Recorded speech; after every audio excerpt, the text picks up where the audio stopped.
Le Québec accueille depuis plusieurs années des personnes immigrantes venues du monde entier qui viennent s'y établir et travailler jusqu'à leur retraite.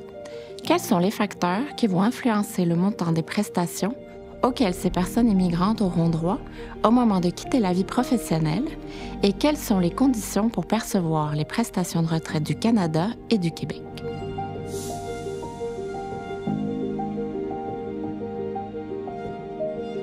D'abord, le statut migratoire, mais surtout, l'âge auquel ces personnes sont arrivées et ont commencé à travailler vont influencer le temps de cotisation et donc le montant des pensions puisqu'elles participent moins longtemps au marché du travail. Ensuite, le pays d'origine de la personne immigrante va avoir une incidence sur le calcul des pensions. En effet, le Canada et le Québec ont signé des accords et des ententes de sécurité sociale avec plusieurs pays, notamment concernant les pensions. Ceux-ci permettent de prendre en considération les années cotisées dans le pays d'origine dans le calcul de la pension. Enfin, comme chaque personne ayant travaillé toute sa vie au Québec, le fait de bénéficier ou pas d'un régime de retraite complémentaire ou encore d'avoir cotisé à un REER va également avoir une incidence sur le montant auquel les personnes immigrantes auront accès pendant leur retraite. Ces montants vont dépendre également de la durée des cotisations, des secteurs dans lesquels la personne immigrante aura travaillé et des revenus disponibles pour se constituer un montant complémentaire au régime de pension des 2 paliers gouvernementaux.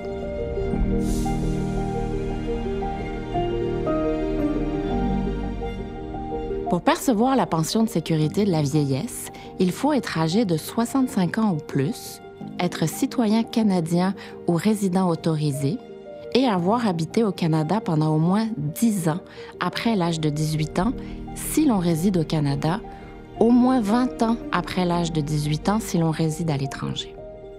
Pour percevoir le supplément de revenu garanti, il faut être résident autorisé du Canada, recevoir une PSV, avoir un revenu annuel ou pour un couple, un revenu annuel combiné, inférieur au montant maximal établi pour l'année.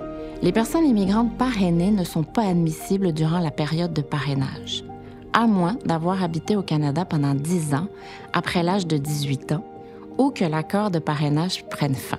Pour les autres, le montant sera calculé en fonction du nombre d'années de résidence au Canada après l'âge de 18 ans.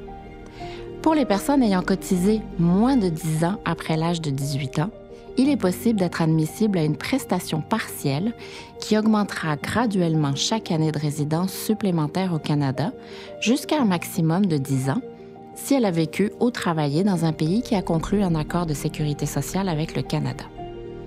Pour recevoir les prestations du régime des rentes du Québec, il faut avoir cotisé au moins 1 an au RRQ. Elles peuvent être perçues à partir de 60 ans et sont calculées en fonction des revenus du travail et de l'âge à partir duquel on commence à percevoir sa rente. Pour les personnes immigrantes qui ont travaillé et cotisé dans un autre pays et ont conclu un accord de sécurité sociale avec le Canada et une entente de sécurité sociale avec le Québec avant de venir s'installer au Québec, il est possible de recevoir une rente de ce pays. Renseignez-vous auprès de Service Canada et de Retraite Québec pour savoir si une entente ou un accord de sécurité sociale concernant les pensions a été signé avec votre pays d'origine où vous avez travaillé et cotisé avant de venir vous installer au Québec. Cela vous donnera une bonne idée de vos perspectives pour votre retraite. N'attendez pas le dernier moment pour faire ces démarches. On ne sait pas le temps qui sera nécessaire pour faire votre demande et transmettre toutes les informations et documents indispensables pour monter votre dossier, surtout si vous devez reconstituer votre historique de travail et de cotisation dans votre pays d'origine.